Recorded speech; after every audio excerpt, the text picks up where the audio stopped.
ngày nào mỗi vì anh miềnตลาดការឬក៏ការស្វែងរកយន្តការយុត្តិធម៌ដើម្បីស្វែងរកការពិតនិងយុត្តិធម៌ដែលកើតឡើងក្នុងរយៈកាលហ្នឹងហើយនៅពេលដែលយើងនិយាយអំពីរយៈកាលគឺយើងដឹងថាពីខែក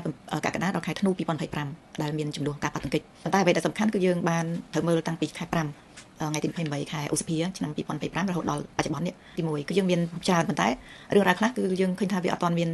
យើងត្រូវការព័ត៌មានឲ្យបានច្រើនបន្ថែមទៀត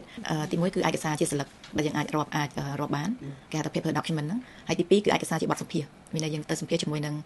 ជនពិសឹកឬក៏អ្នកដែលយើងហៅថាជាជនរងគ្រោះឬក៏មួយទៀតគឺអាចថាមានវគ្គកងទ័ពក៏យើងអាចរាប់បញ្ចូលជាបទសម្ភាសន៍ដែលពួកគាត់នៅជួរមុខហើយទី3គឺជាវីដេអូយើងអាចធ្វើជាវីដេអូហើយទី4គឺជាឯកសាររូបថតចាជាស្លឹករូបថតដែរហ្នឹងហើយទី5គឺឯកសារជាផែនទីហើយថានៅក្នុងហ្នឹងទីតាំងដែលកាត់ហេតុទីតាំងក្រិតទីតាំងដែលកាត់ហេតុចឹងហើយដោយសារឥឡូវមានបច្ចេកវិទ្យាទំនើបទៀតវាអាចថាវាមានជាកាមេរ៉ាសុវត្ថិភាពឬក៏មានអីទៀតដែលយើងអាចប្រើសម្រាប់ចងក្រងដែរហើយមិនមែនតែយើងមើលតែខាង